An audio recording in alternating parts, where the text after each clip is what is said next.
No meu último vídeo, denominado Inocência Perdida, eu disse que o coração humano por natureza é bom, ou seja, que o espírito do ser humano tem a bondade em si. Mas o problema está em sua mente. É a mente corrompida que por fim acaba impedindo a livre manifestação do espírito. Muitas pessoas poderiam questionar dizendo isso, que o ser humano tem sentimentos ruins dentro dele, que a raiva é um sentimento que vem do coração humano. Bom, não. A raiva não vem do coração humano. Ela vem de uma das cavidades que envolvem o coração humano. Ou seja, a mente, por causa dos seus conceitos errados, por causa da maldade, ela acaba poluindo o ser humano internamente. Ela acaba permitindo com que energias negativas adiram à alma do ser humano. Assim a sua alma acaba ficando obliterada nas suas camadas externas, mas não o espírito. Então o que acontece? O ser humano ele tem um determinado pensamento e esse pensamento gera sentimentos também. Um pensamento de ódio, ele gera sentimentos de ódio. Mas isso não quer dizer que isso venha do coração humano, mas sim da mente. A mente é que promove esses sentimentos. Existem duas formas do ser humano obter sentimentos. Existem os sentimentos intelectivos e os sentimentos intuitivos, como explicou Abdruchin em sua obra Na Luz da Verdade. Os sentimentos intuitivos, eles vêm do próprio núcleo do ser humano, do seu espírito, de dentro para fora. É quando a intuição pode ser ouvida que esses sentimentos intuitivos surgem e eles são bons por natureza porque emanam do espírito. E o espírito é pronto, como disse Cristo, mas a carne é fraca. Mas existem os sentimentos intelectivos, que são formados pela ação do intelecto. Esses pensamentos eles podem impressionar a alma, não o espírito, mas a alma que envolve o espírito, e esses pensamentos causam também determinados sentimentos, como o caso do ódio, como o caso da raiva, da inveja, que também é um sentimento que se acomete de muitas pessoas, mas este é um caminho que parte de fora para dentro. Não é o caminho que parte de dentro para fora, que é o caminho do espírito, do núcleo interno do ser humano, até as suas externalidades e, por fim, até a mente humana, onde os conceitos eles são formulados. Então, a maldade ela está na mente humana, no cérebro, no raciocínio. Ela não está no coração do ser humano. Onde a maldade surge na mente de uma pessoa e gera também sentimentos intelectivos, mas não sentimentos intuitivos, é porque essa pessoa já não consegue ouvir o seu núcleo interno. Essa pessoa não está suficientemente desperta espiritualmente. O que ela consegue sentir é alguma camada da cavidade externa da alma. Ela consegue ouvir isso, as cavidades externas da sua alma, mas não o seu espírito. Como Abdruchin explicou em sua obra Na Luz da Verdade, o espírito surgiu num plano chamado paraíso. Do paraíso até a terra existem uma série de planos, de esferas.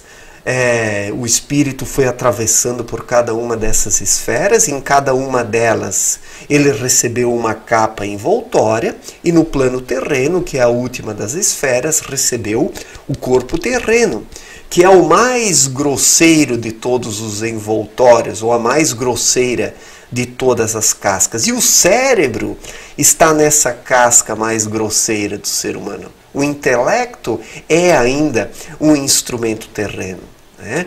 O intelecto, ele não pertence ao espírito. O espírito, ele tem uma outra forma de inteligência, que é a inteligência emocional. E quando o indivíduo está desperto, ele consegue ouvir o seu espírito através da intuição, isso atinge o seu intelecto por fim, e surgem pensamentos que estão em harmonia com a vontade do espírito.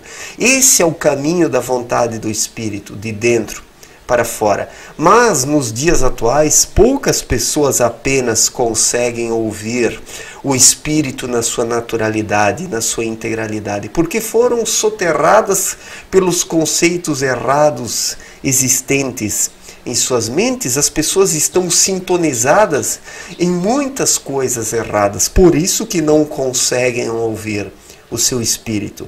Seguem apenas a sua mente. A mente consegue também gerar sentimentos, mas não são os legítimos e autênticos sentimentos intuitivos.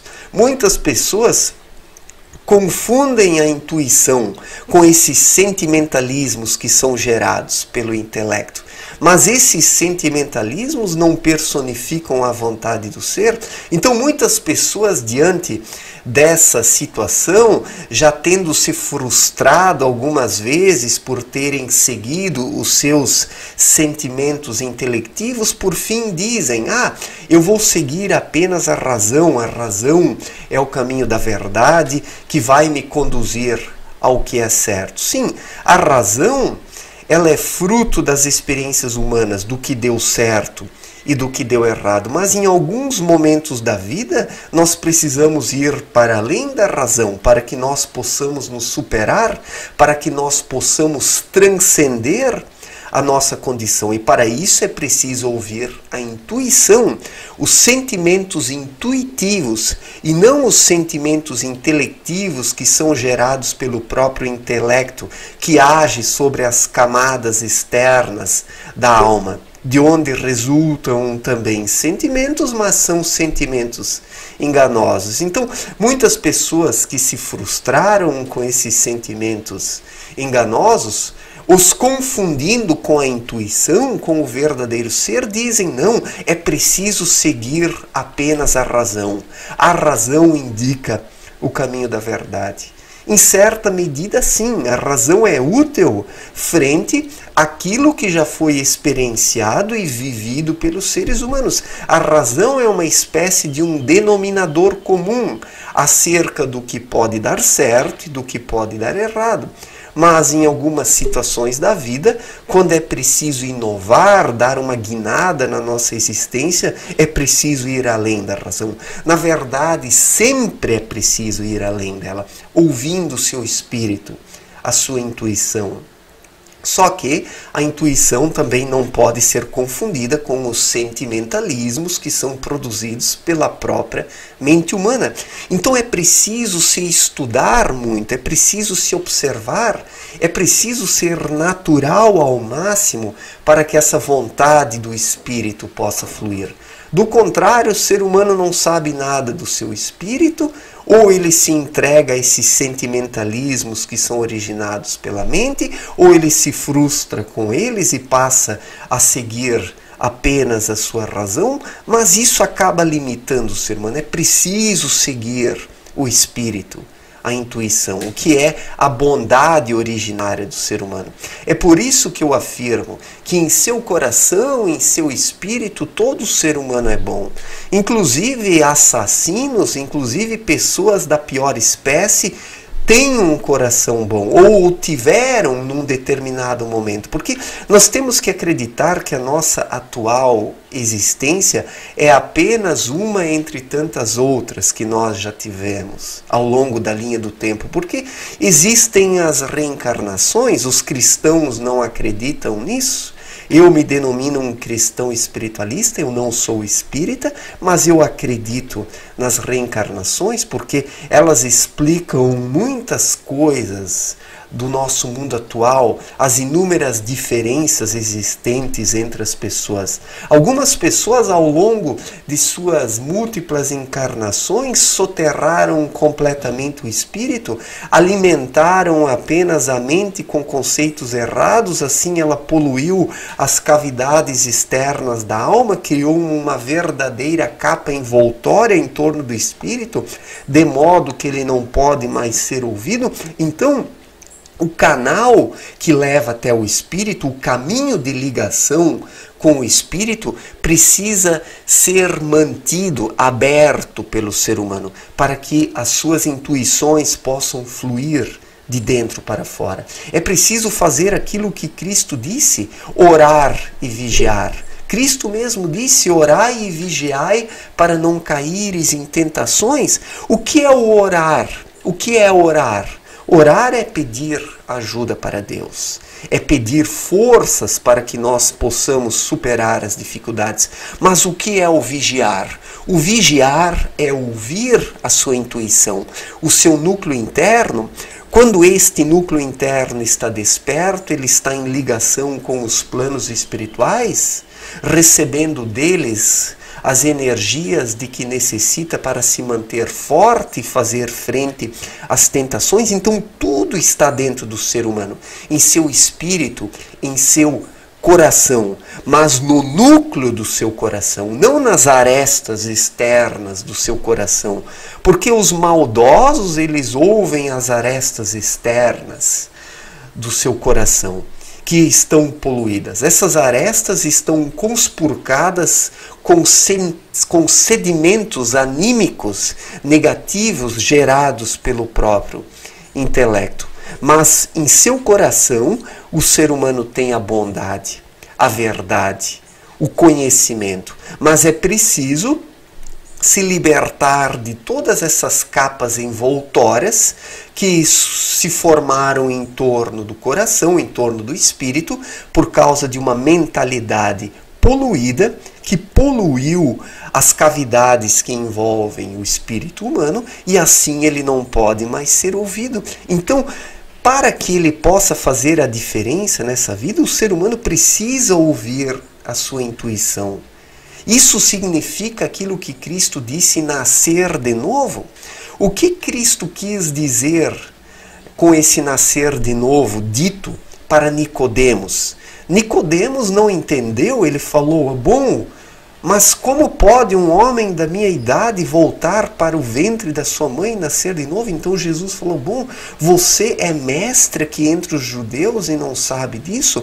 O nascer de novo é novamente permitir a livre movimentação da intuição, permitir que ela direcione as escolhas humanas. Isso é nascer de novo, como disse Cristo, viver intuitivamente. Mas quais são as pessoas que vivem intuitivamente nos dias atuais? Poucas, porque a maior parte dos seres humanos segue apenas as influências externas que agem sobre a mente humana.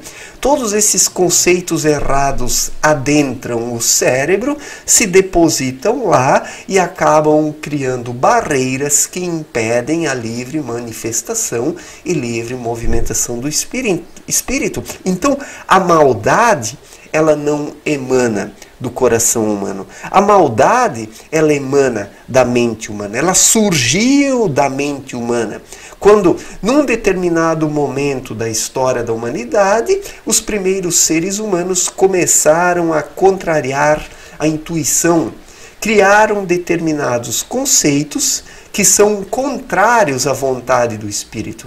E assim, reencarnação após reencarnação, os seres humanos foram envolvendo o seu espírito com uma camada de energia ruim, de tal modo que hoje a maior parte das pessoas não consegue mais ouvir o seu núcleo interno, ou seja, o espírito consegue ouvir apenas as camadas externas da alma, mas não o seu núcleo.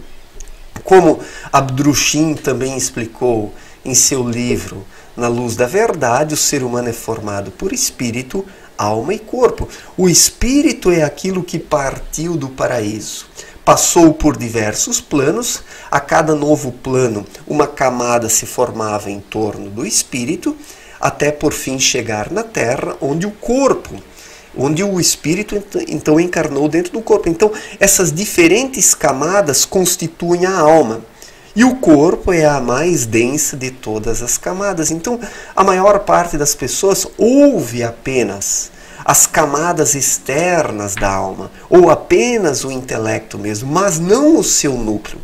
E para ouvir o seu núcleo é preciso nascer de novo, como disse Cristo.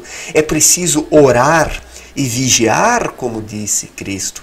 É preciso vigiar dentro de si, em sua própria intuição, despertá-la para que ela possa manifestar a sua vontade. Mas para isso é preciso se desenvolver espiritualmente, é necessário voltar o olhar para dentro de si mesmo. Isso não tem nada a ver com relativismo. O relativismo está nos conceitos desconexos criados pela mente humana. O relativismo está aqui, nesse excesso de conceitos que estão na mente humana, mas nas profundezas do coração do ser humano, em seu espírito, ali não está o relativismo. Ali está a conexão com as leis espirituais, com a vontade de Deus. Ali está a bondade, mas na mente do ser humano está a maldade. E tudo que o ser humano pensa acaba assumindo uma forma na materialidade sutil terrena, ou nisso que as pessoas denominam de plano astral. Então, tudo que nós pensamos assume uma forma. Através da atuação da lei da igual espécie, como explicou Abdrushim, essas formas de pensamento são aglutinadas em centrais de forças, ficam como imensas nuvens energéticas nos planos que envolvem a Terra, e essas energias, por sua vez, agem sobre os seres humanos, retroagem sobre eles, porque tudo o que eles semeiam, eles acabam colhendo. Isso, inclusive, em termos de pensamentos, porque nós semeamos o nosso destino através daquilo que nós pensamos, não é apenas através de ações grosseiras que nós promovemos a semeadura, mas através dos nossos pensamentos. E essas formas de pensamentos que estão aglutinadas nessas centrais de forças atuam sobre os seres humanos, gerando sentimentos também, sentimentos intelectivos, sentimentos errados, que não são os sentimentos intuitivos que emanam do espírito. Então, é preciso se observar muito bem para identificar essa diferença entre os meros sentimentos intelectivos e os sentimentos intuitivos. Os sentimentos intelectivos estão ligados aos vícios, às paixões, à sensualidade, à maldade, à depravação, a todas essas pendências que prendem as pessoas à matéria grosseira. Já os sentimentos intuitivos, quando brotam das profundezas do ser, conferem ao ser humano aquela visão livre e permitem ele se libertar de todas as suas pendências. E cabe ao ser humano, como disse Cristo, orar e vigiar dentro de si mesmo, para que possa identificar a intuição e se orientar por ela em sua vida. Então, o que acontece? A maldade está na mente humana, não no coração, ou seja, no espírito. Quando eu falo coração, eu me refiro ao espírito, porque o espírito, ele toca o plexo solar do ser humano, que é essa região aqui, nas suas profundezas, não nas suas cavidades externas, como os sentimentos intelectivos. E é essa diferença que o ser humano precisa observar. Ele precisa procurar por isso de forma sincera. Como disse Cristo, uma vez que nós batemos, tudo se abre. Uma vez que nós procuramos, nós encontramos. Então nós precisamos bater no lugar certo, precisamos procurar no lugar certo, precisamos procurar em nosso espírito e não no intelecto e nos sentimentalismos que são produzidos pelo próprio intelecto, ou melhor, pelos conceitos errados depositados no intelecto humano. Certo, gente? Obrigado pela atenção, um forte abraço e até a próxima. Valeu!